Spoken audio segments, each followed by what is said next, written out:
Marshall TSL122 triple super lead. This amp is suffering from the dreaded runaway bias, and it's the conductive boards that we get in these. Now Marshall upgraded these boards. There's different revisions of these boards. Sadly this amp doesn't have that board in it. So we're going to try and fix this, and to fix this we've got a kit by Dr. Tube which we're going to be having a look at. But first of all we'll have a quick look at these amps. Most people have seen these before, but for anyone that hasn't, basically this is a 3-channel amp and it's the usual deal. We've got gain, volume, treble, middle, bass. We've got a repeat of that there, and then we've got more controls here. It's got more knobs on it than a spaceship, buttons, all sorts of gadgets.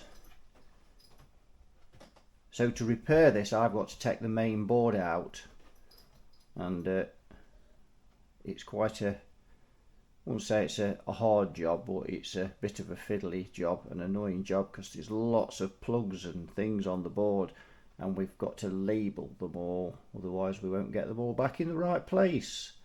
Also on this amp, and we're just going to swing it round and have a look at the back. So if we look at the back, we can see we've got usual deal, mains, emulated line out. We've got some just the jack speaker sockets there. Impedance selection, send and return. We've got loop levels and things there, buttons, return and send, and here we've got the foot switch socket.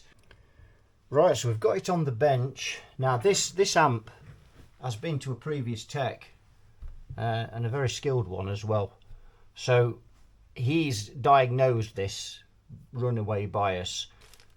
So I'm not even going to bother testing this and messing about, because if he says the bias is running away and the reason is because of the board, then that's good enough for me.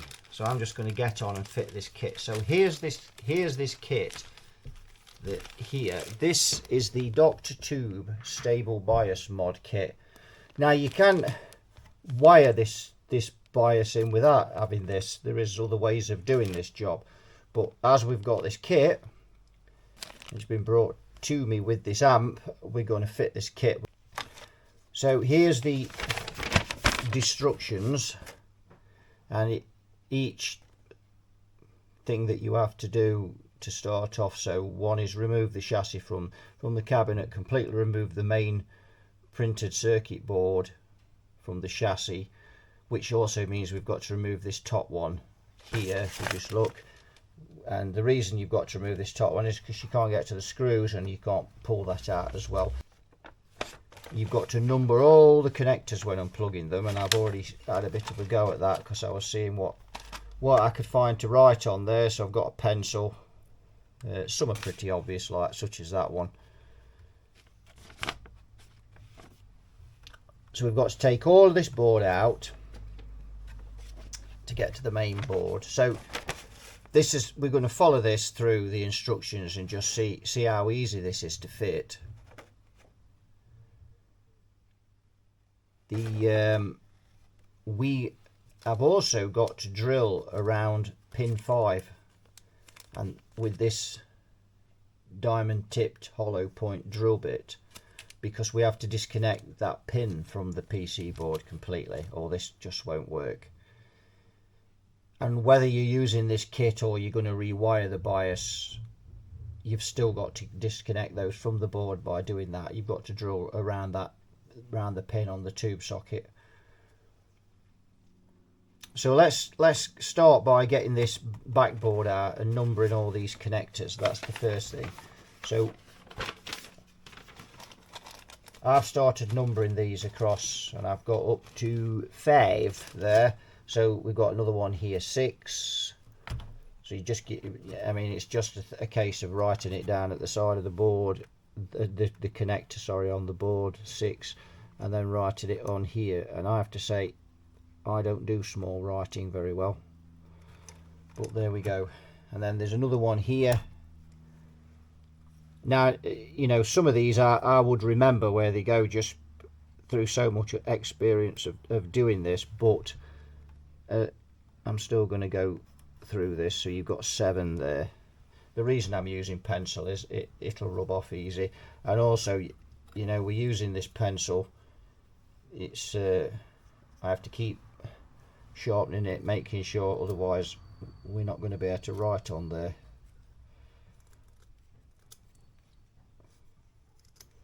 There's, you know, there's other things we could probably use on there, but you need something with a very fine tip. So we just keep sharpening this pencil. I don't have any pencils. I think this is an HB probably. It's most standard pencils. I don't have a really thin one. So we've got all those connectors off that top board, and we've got those marked. So there. So we're up to number 7 there. Now we'll take this board out. We've got some wires here. So we've got yellow wire there. Now these will be obviously labelled wire 4, W4, so I presume that means wire 4. So what we'll do with those, I'm going to write those down rather than, because obviously I can't write on these, so I'm going to have to, you can't write on a spade terminal there. So I'm going to get the old notepad out, and we are going to write down where those wires go. Right, so we've got all these written down. Some it's obvious where they go because of the length of them, but such as these two here, you got a red and a black there, and they're right at the side of each other. And yeah, again, as long as you leave these tie wraps on, again, it's usually pretty obvious where they go, but write them down anyway, because there's nothing worse than getting all that work done, you know, with the bias kit, getting it all done, having that great feeling, come to put it together, and then it's like, oh, whoops, I can't remember where these wires go. So just take your time and go through it if you're going to do this, which is really what I'm doing. Now, to get this board out, we've got to undo all these speaker doofers under here. On here rather, not under here. So we need something to put them in. And so, another key box to the rescue. Now then, we have got, and all these are loose. I kind of get the feeling this board has been out of this amp before, because these metal ones I can turn with my fingers quite easily. Now, the guy that owns this amp bought this amp in good faith from someone, and after 15 minutes of running it, the output tubes were on fire. Well, not on fire, but they're obviously red plating because the bias was running away. And it's the usual thing when you when you've bought something like that, and the gentleman in question that you bought it from has suddenly made himself extremely scarce.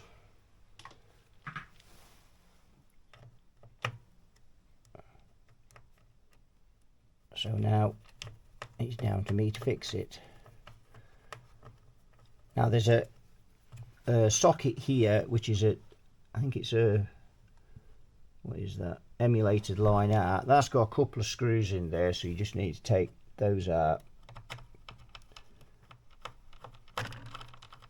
And then this top board should come out.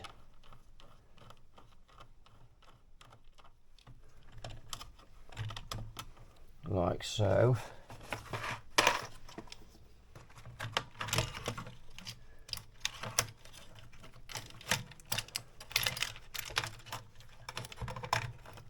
Go. So he's out. So now we've got access to this main board, you can see, and you can see we've got quite a lot of connectors now. So remember, we'd got up to 7 on those connectors, but they're really all for the top board. I haven't looked at the schematic for this, so I don't really know, just, you know, if you did kind of get this wrong, how good the schematic would be, you know, to get all this back right again. W14 is green. W1 is also green. And you've just got to work your way across this and take your time. Just label, just label everything. So here are the power tube sockets. We've got 4 of them. This is 100 watt, remember. Really is difficult to write on these. It is for me anyway. Right, I'm going to take a few more of these off, and then when we've got all these off, we'll look at how we're going to get this board out. Got everything off the board now, all the plugs and connectors. So just up this end, we've got the 2 red wires. That's AC from the transformer, and they go on W9 and W10. We've got some wires here. We've got 2 white wires going on here. So we've got white wire there, W13, and we've got white as W12, W11 there, and then W12 is this black wire with this plastic shroud around there.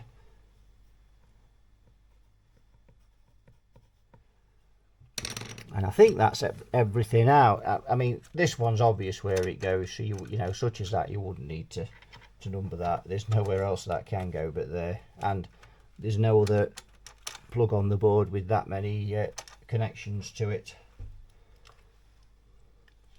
So, having now removed all of those, we've now got to look at removing the board. So the preamp tubes are still in, but I've taken out the output tubes. So I'm going to take the preamp tubes out now before we begin to unscrew this board.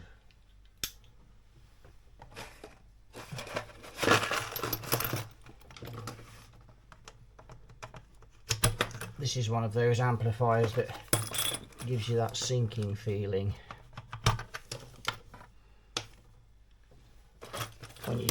when you come to work on it. You've just got to crack into it. So we take the screws out, and you can see I'm over here now. So we just, there's screws in the board, you can see here, so we'll just whip all these out, and the board should then come out, I think.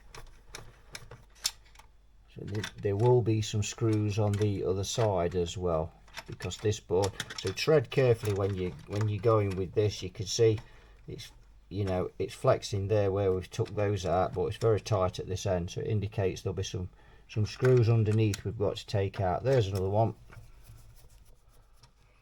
like so, and there's another one there.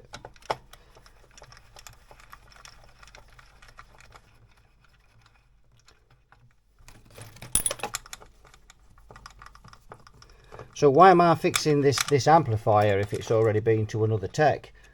Well, evidently no one else wants to mend it. And I suppose in some ways you can see why. Everybody chooses what they take in to repair and what they don't want to repair. And usually these things find their way to me.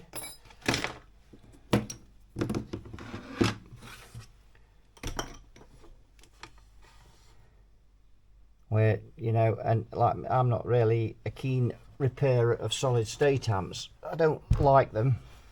I don't enjoy mending them, so generally I leave those to someone else. And I suppose someone who's really likes the solid state stuff, and they probably look at this and they don't see this as a viable repair for them. So we all have, the things we like to work on and the things we don't. Not that I particularly love working on these, but I will do these jobs. So these screws have got to come out here. These around the output tube sockets, and I'm just going to inspect those tube sockets as well.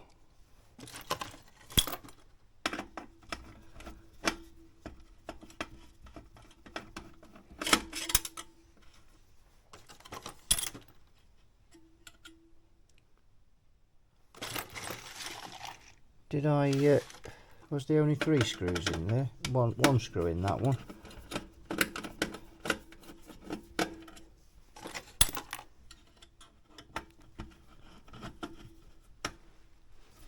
So you can see, you get the basic idea of what I'm doing here.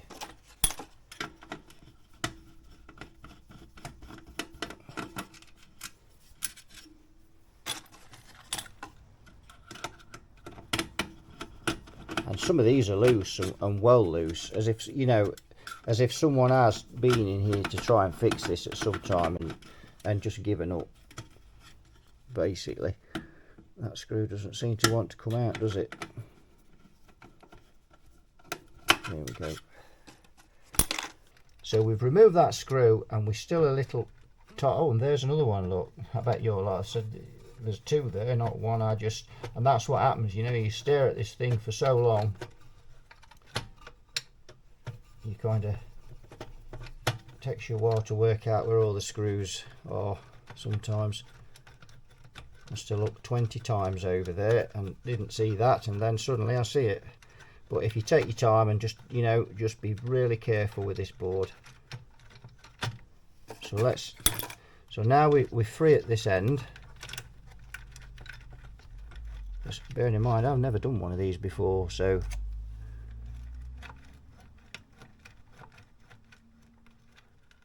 there we go. It's out. Just really careful, and the board is out.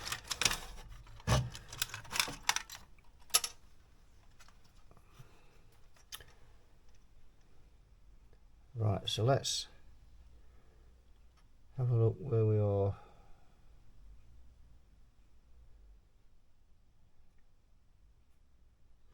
Got some flux around these. I think we'll have to clean that off as well. So let's just look at the board. And again, you do get the impression that something's been sprayed in here. Again, we've got this residue on here. Also, so the camera died there, the SD card was full. So as we've got this board out, and we're going to have a look, and if we look here, we can see that has been replaced. That bridge rectifier there has been replaced at some time. Solder's a bit crappy on there, so we'll just have to get that sorted out, and there's flux all over it. But if we go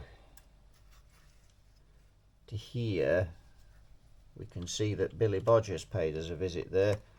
Some cold solder there. And is that trace damaged? I don't know, we'll have to examine that. But you can see here anyway, there's been work been done on the board, and here as well, where there's a capacitor there, and you can see that cap's been, looks like it's been taken out and put back in again, because the seal's been broken on the glue there. And likewise with that one, you can see it's moving around, the seal's been broken on the glue. So has someone had these out testing? I don't know. Don't know why they would have been taken out, but they have been.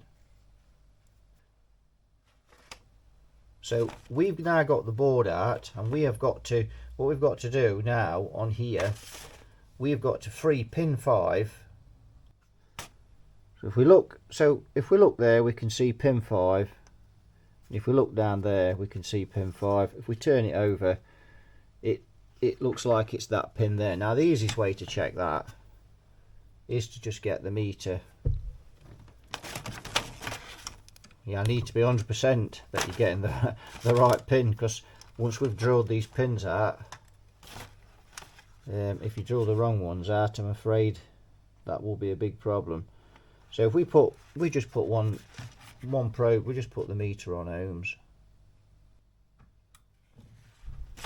put that in, put your probe into pin 5. Well, if it dropped out, put that one in now. Pin 5 in there, hold it in, and then just we go to there. We can see, you can't see on the meter, but we've got connection there. We can see, so that's the pin that we need. So that's the ones, they're the ones we've got to drill out all the way, and we've got to do all 4. But first we've got to suck off the solder. So we need to suck the solder off first. Don't try and do this with the solder on there, because that'll just make it a more difficult job, and it's more to cut through as well. Now we've also got to remove 2 capacitors, and they are C36 and C37. And those caps, let's have a look, are here on this board, and it says remove the 2 electrolytic capacitors, either C29, C30, C36 or C37, that's in our case, from the main PC board. See the picture on the right, components, blah blah blah. Usually cut them off with a pair of pliers. We need this spot to put the main PC, so we've got to stick one of the standoffs on there where those caps are.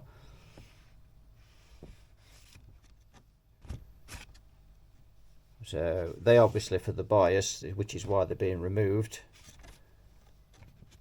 So we can remove those. Try and scrape off all of that flux and see if we can clean that up a bit. And this is what happens, you know, when you get into a lot of these amplifiers, is that you know, because they're quite old, you find other people have been in them.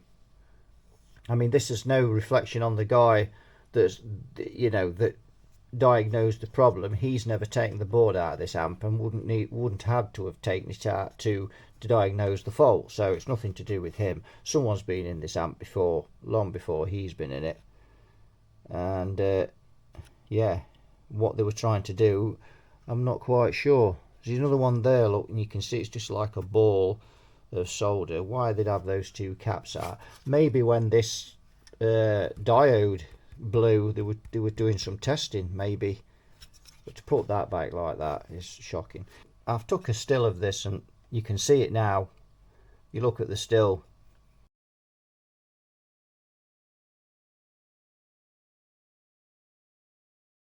And you can see what damage that they've done to that. So the trace is missing really, and they've just managed to solder onto the end of the trace there.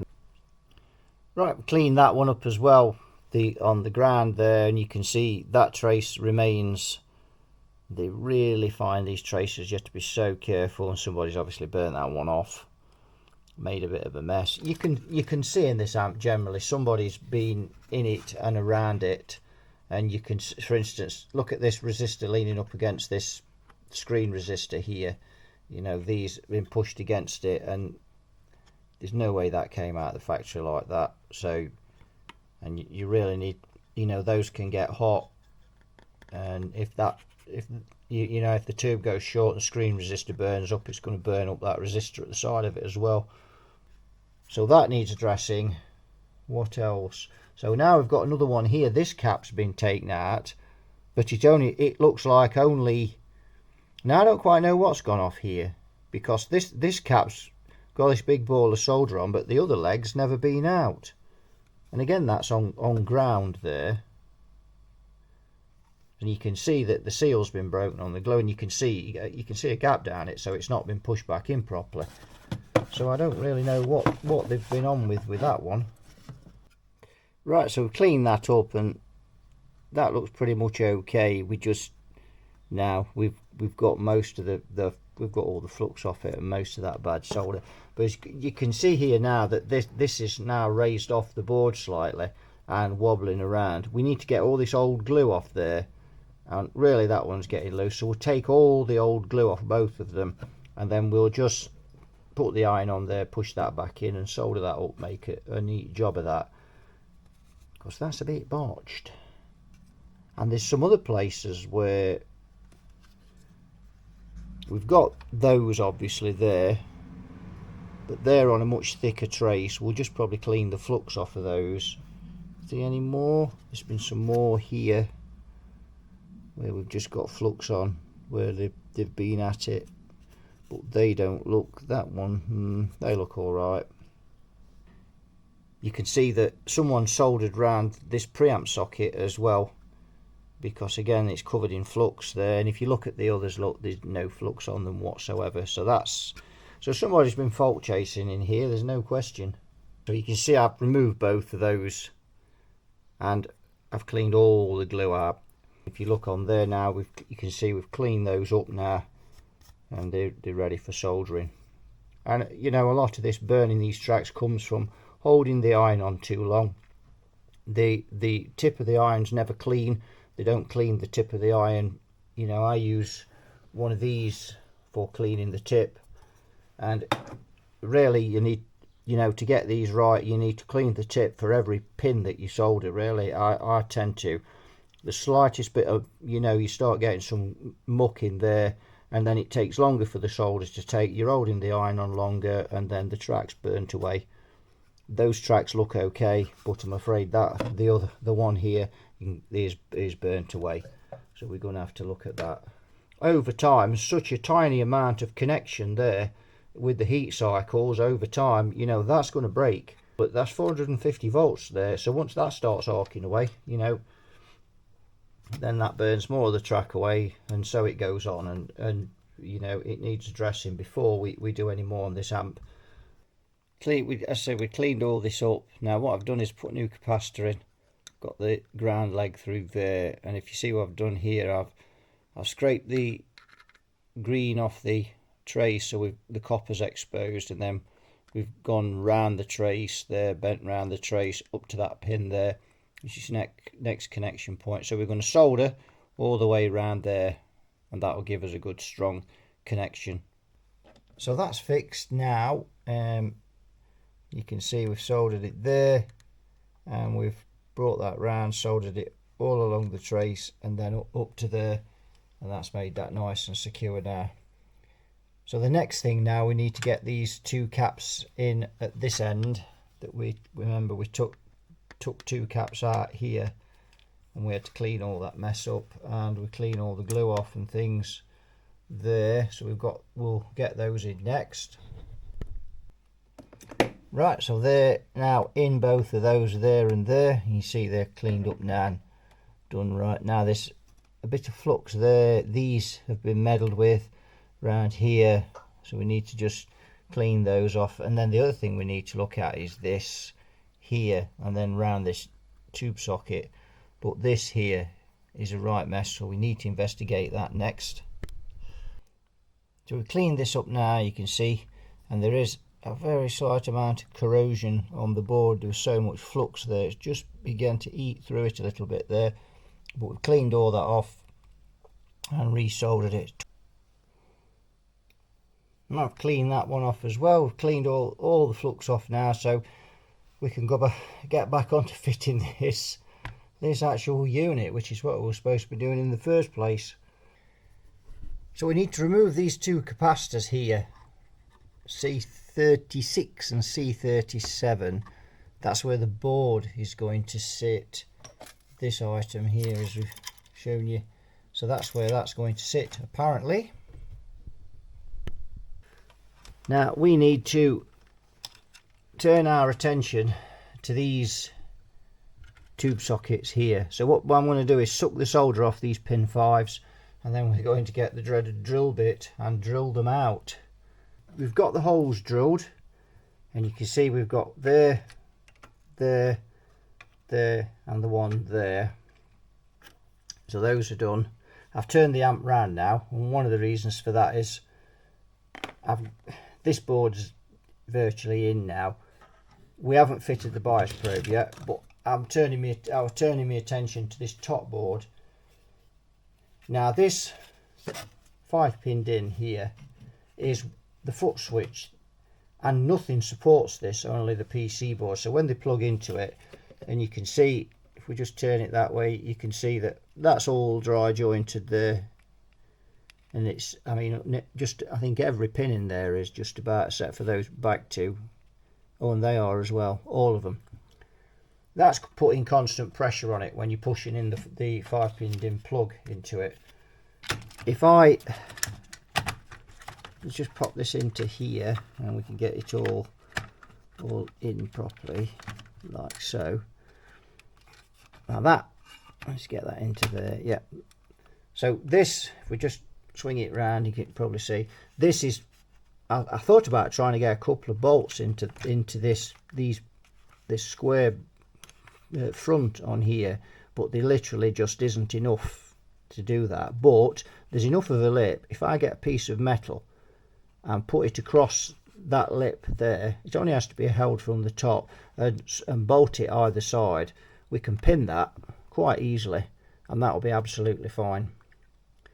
So that's what I'm planning on doing with that. But I'm afraid it's now gone 12 o'clock at night, so I'm going to knock off and return with vigour in the morning. Right, I've done a bit more on this bias mod, so I'm just going to go through what we've done. So we've put all the cables back on the board, and we've got, just move these out here, out of the way, and we've got the board in there. And if you follow the instructions, you can see how you do that. The two capacitors that we took out, that's where we've mounted this board in that space, and it's between the two screen resistors. So we've got those stick-on stanchions there, and they really do work well. They're really good. That's really solid. The connector underneath there that was originally used is now plugged into here, so that connector underneath plugs into there. The bias trim pot here now plugs into there, and con 12 plugs onto here, which is again is con 12. So all these are numbered the same as they are on the board. So now we've got that all connected up, and it's just a case of following through those instructions there. So now that leaves us with the wires that we've got here. Now this red wire here is one of the wires that goes on the pin that we've drilled out, the pin on the tube socket. So what I'm going to do is I'm going to peel back a bit more wire, take it off there. And then what I'm going to do is I'm going to find something thin, and we're going to make a coil, and we're going to slide that coil down onto that pin, and we're going to solder it. And we're going to do the same with all four of those. I've brought this under the screen resistors, and that's probably the best way to route those. You can see that one there, this one here, on there. And then we've got the yellow wires here, which will also route under the screen resistors there, and then out to these two pins here, and we'll do the same with those. We'll coil the wire and slide it down onto them and solder it, so we get a proper good physical connection. That leaves two other wires, a red and a yellow, which are on con 3 on there, and they are soldered to these resistors here, and they're soldered on this side of the resistors. And obviously that's easier to work out for me, because these two capacitors here are now no longer being used. These are the coupling capacitors from the phase inverter to the grids on the output tubes, and they're now on this board, these two capacitors. So these have been now replaced, because the bias, remember, the bias circuit's been disconnected.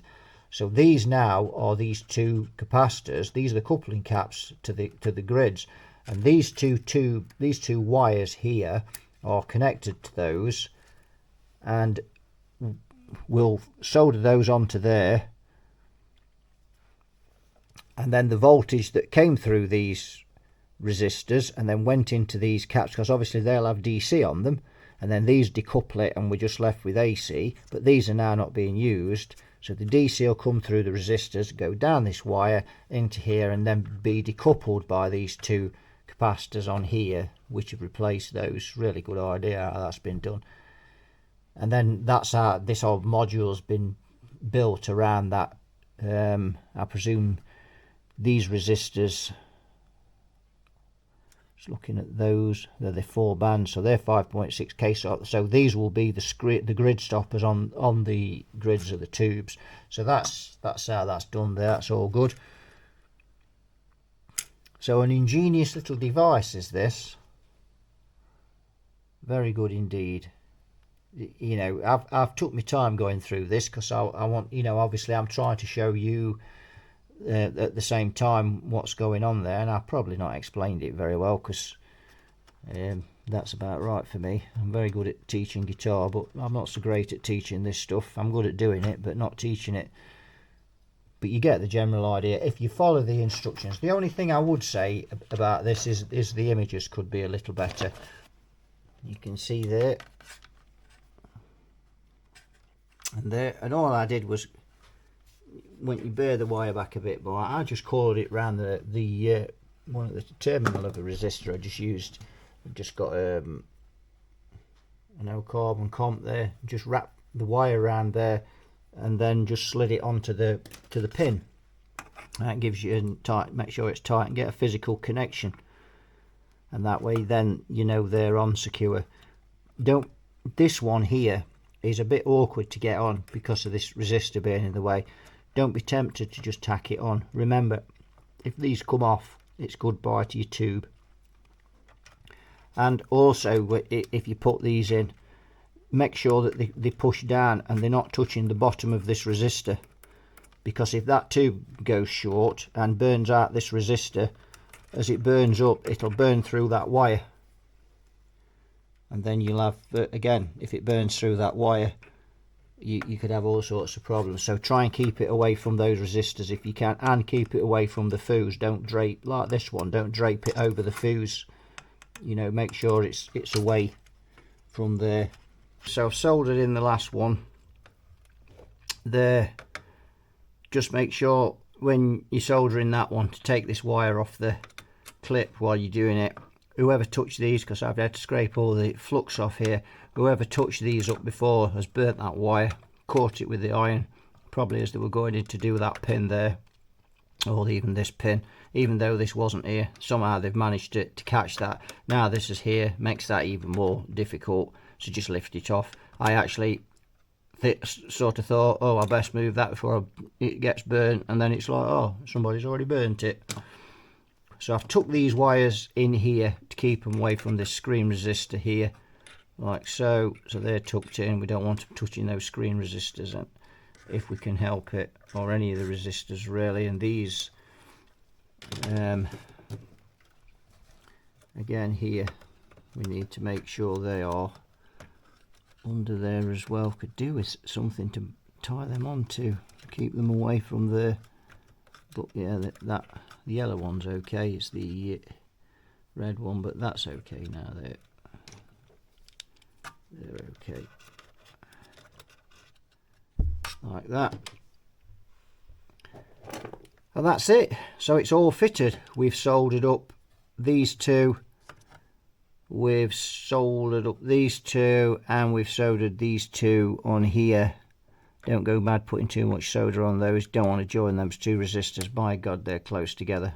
They are so close. These tiny little resistors on this board.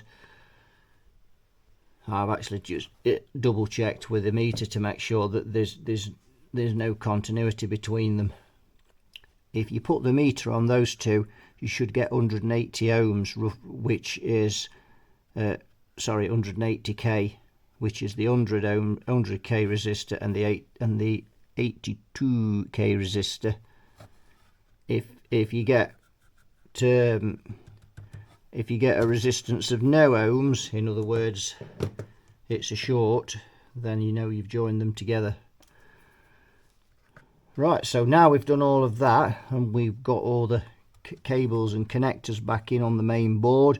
We've repaired the Billy Bodger's mess on the main board as well, cleaned it up, cleaned all this flux off these. So now it's down to this top board we need to have a look at, and that is not in great shape in places. So if we look here, as I say, we looked at this, so we need to get this resoldered, and just check this board over. Now what I'll actually do with these is I'll reflow them, and then I'll suck all that solder off. And the reason is that if you reflow this solder when it mixes, it makes it easier to get the old solder off, much simpler to do. So that's how I do them: reflow them, suck them all off, and then resolder them again. And again, you can see that residue in the board. Let me just turn that away again, because you can see that residue in the board there. Yeah, so, and some more of it at this end here. So don't really know what that is, but nothing serious. Right, let's make a start to this board and see if we can't get this thing put back together and maybe get a bit of juice owner in it. Main board's done. I'm getting this top board in. Found a screw in the box that was to go in the main board. I bet you all spotted it on camera. That's why it's always good to put all your nuts and bolts into a box, because then you go in there and find a bolt and you think, where does that go? Main board, you know you've missed one.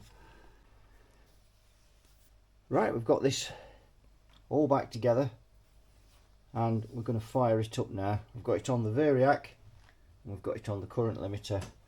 Now the first thing we're going to do is, I'm just going to, the tubes aren't in it, by the way, so you're going to fire this up for the first time. I'd recommend you don't put the tubes in. So what we're going to do, we're just going to put a dribble of voltage through it and see what we've got. Now I've got 2 meters here. The one above you can't see, but I've just put a dribble of voltage on there. I've got 43 volts. Won't be enough to light the current limiter bulbs yet.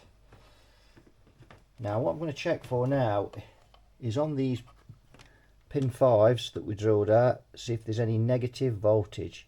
And yes, there is negative. You can see on the meter there, negative 2.9. I've got 60 volts now on the plates on one side.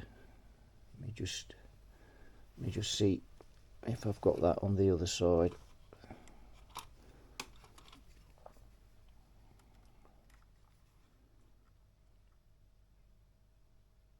Yep.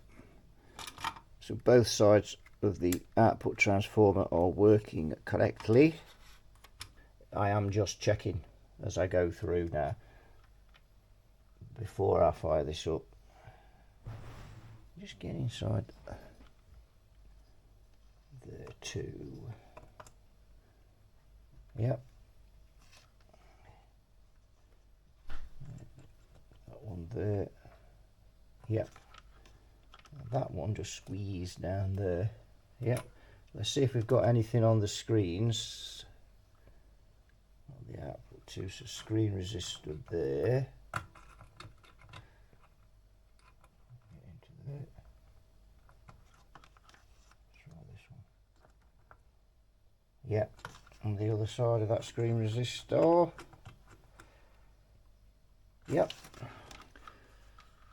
Right, so the output tubes appear to be, the output tube sockets appear to be working normally. And let's just try this screen resistor.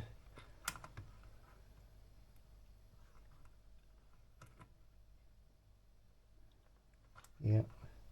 It wouldn't be the first time I've repaired an amp and then discovered that it's actually another fault and not the fault that I was told. The only reason I have repaired this without running it up is because it's been to such a skilled tech, and obviously, and I'm not going to name the guy online, but if he says it's runaway bias, it's runaway bias.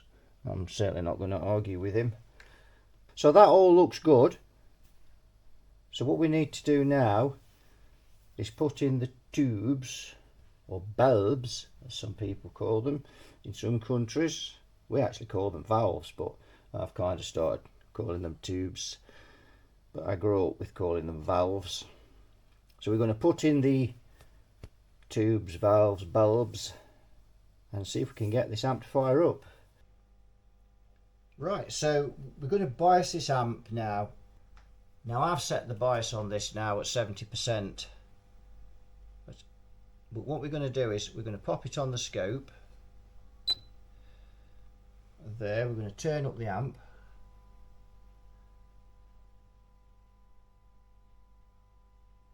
Like so. Let's take the menu off there. Now I've got a pretty nice clean wave there. And what I'm going to do is I'm going to turn the bias down again, cool, on both sides.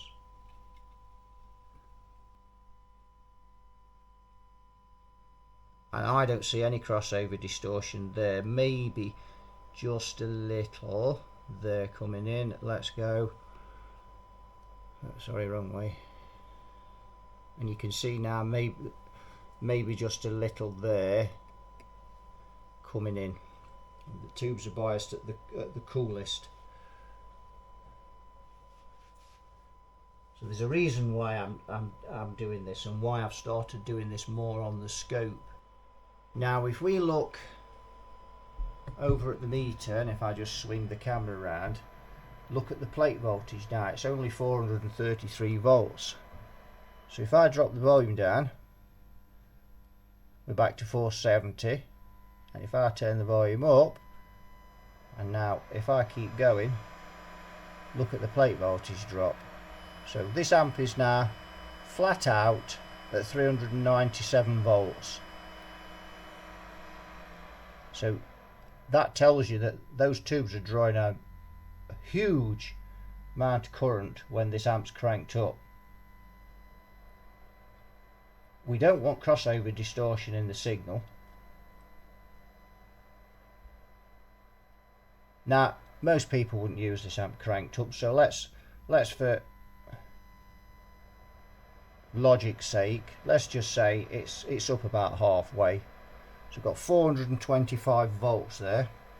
The bias is set at its coolest, so it's 12 watts idle. This 2 amp is biased at 12 watts idle. Remember now it's got the wave generator going through it, so it's not biased at idle.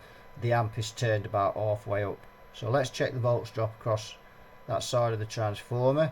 We'll call that 2.7.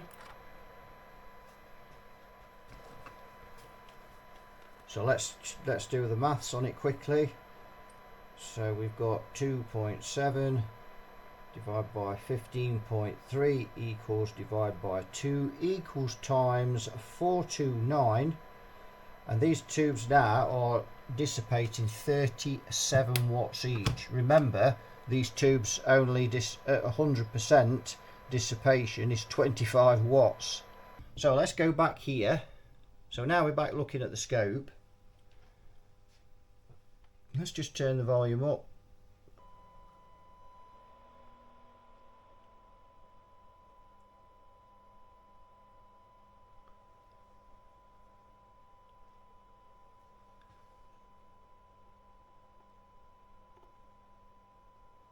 So we can see that tiny bit of crossover distortion there that we have. You can see it a bit more now. So we'd like to say good night to that.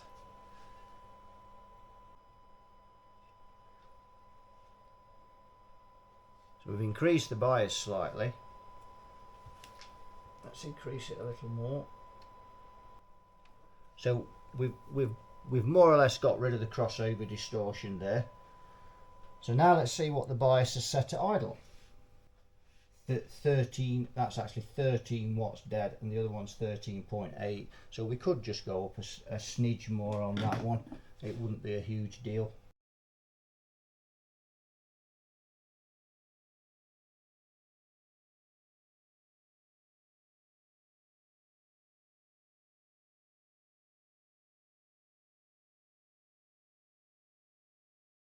Right, it's on the 4x12.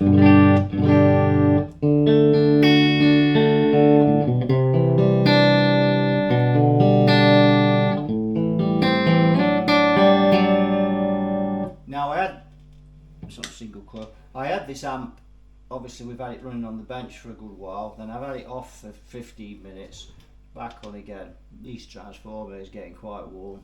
It's quite hot, so really don't want to bias these tubes anymore. And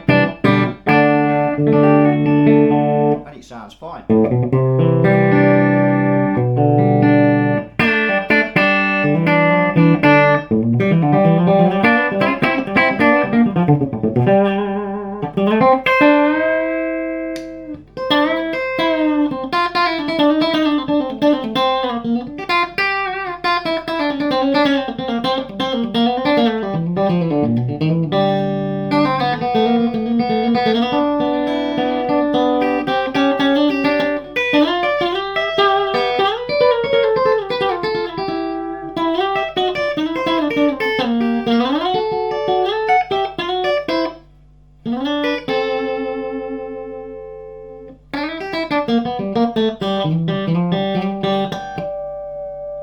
Frets are absolutely shot on this guitar, and you can hear it when I'm playing.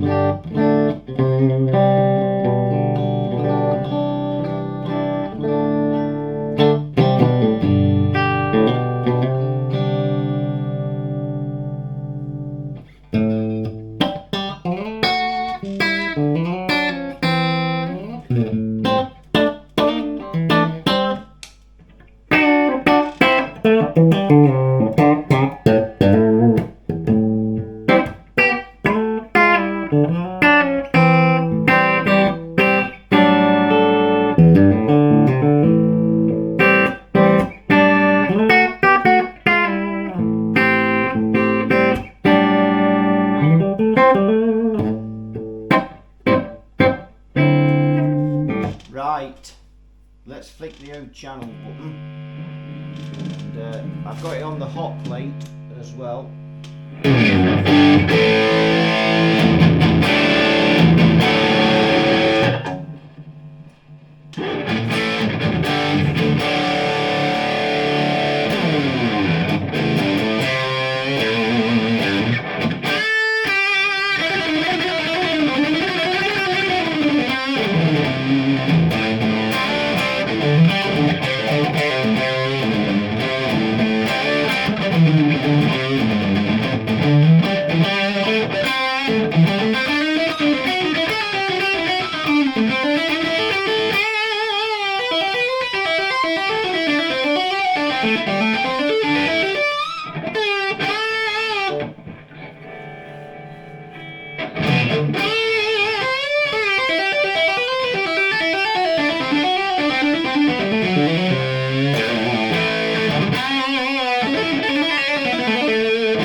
Glassy.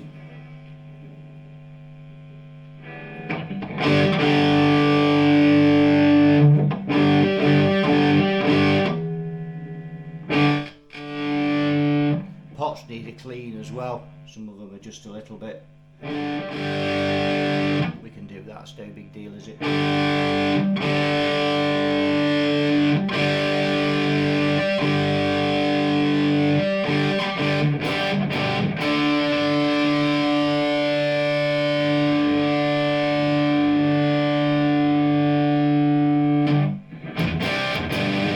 Better. There's more knobs on this than there is on a spaceship.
Well, there we are. It is what it is. Marshall TSL 100. Most people have played through one, heard one before, whatever. I'm just going to go through and just check that there's no problems with all the channels and things. Clean one or two of the pots. And I've got the shroud to put back on over that tube. And then just sort out that socket on the back, and that'll do it. I think it should be okay. So it's been an interesting one, but yeah, my verdict on the Dr. 2 bias mod, yeah, 99.5 out of 100. I've already knocked the 0.5 off for the photos on the thing. If it wasn't for that, that kit is fabulous. If you've got one of these amps and it's sat, you know, you can't get a board for it and it's sat in your closet somewhere or whatever, drag it out. And I'm not sponsoring the guy or anything like that. I'm not, you know, customers just brought that to me, and I've just fitted it. I've never spoke to the guy from Dr. 2, don't know him, whatever. All I'm saying is, if you've got one of these and you can't do nothing with it because it's got runaway bias, get the tube kit, the Dr. Tube kit for it, and solve all your problems, as it has with this one. So that'll do it for this one, and you all take care, and I'll see you all in another video. Bye bye for now.